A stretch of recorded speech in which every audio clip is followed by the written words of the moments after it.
Thousands of abandoned oil and natural gas wells have been cleaned up and plugged in Oklahoma, but not all of them have been shut down properly, and thousands more are waiting to be plugged. Kennedy Sepulvado joins us now with details on this expensive work and who's doing it. Kennedy.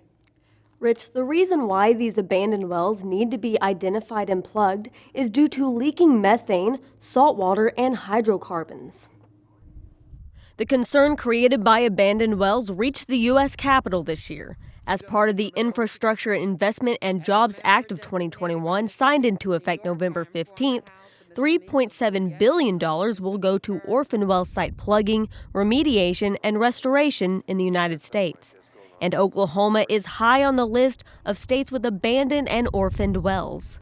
According to national officials, that we are certainly very close to the top of the list. The majority in terms of abandoned old wells would certainly be the eastern part of the state.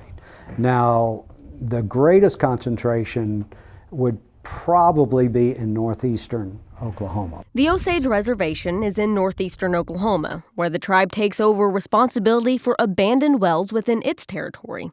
So in 1906, when they divided up our reservation to individual parcels, they kept the minerals separate and we held it communally. But the 1906 Act created a government of a chief, assistant chief, and 8 council members to approve oil and gas leases. The Osage Minerals Council has created its own abandoned well list using data from the Bureau of Indian Affairs. The list that the Bureau of Indian Affairs gave us of what they thought we had in the way of orphaned abandoned wells, a list contained a little over 1,600 wells. We think there's quite a few more than that. What we've learned is going out there working on the wells, we'd go out there and then we'd learn and find other wells that weren't on the list. So this list keeps growing. While the number of known abandoned wells fluctuates, it is still an expensive endeavor. The least expensive well we plugged was maybe somewhere around $2,500. But we've had one that cost us almost $250,000. If we were to try to plug every well on our orphaned well list, our current estimate, and it really is a guesstimate, is about $238 million.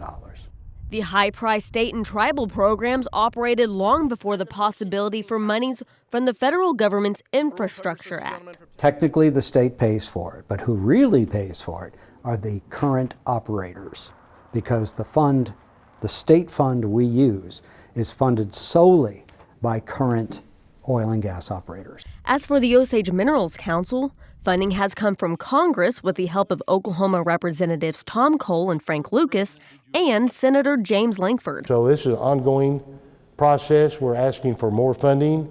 We're putting it to good use. We think we're a good example for the rest of the country, and we're pretty proud of what we've done. As work continues to plug abandoned wells, some previously plugged wells need attention too. Back in the day, 100 years ago, we have found wells plugged with everything from old socks to logs, you name it, whatever would fit down the hole, and then you pour drilling mud on top of that and you call it good.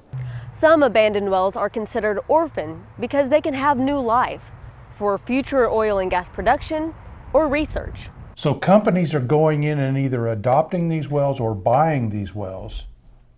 They're setting the plug right here, right? So they're basically abandoning this part of the well, and they're going in here and reperforating up here, and now they're producing this zone, which has never been produced from that well.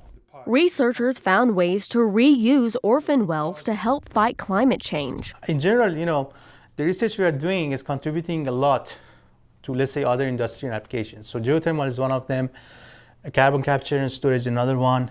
And this is really helping with the environment. You basically are trying to reuse, the oil and gas reservoirs for this application. Federal funding will start flowing to eligible tribes and state programs dealing with abandoned wells in mid-January.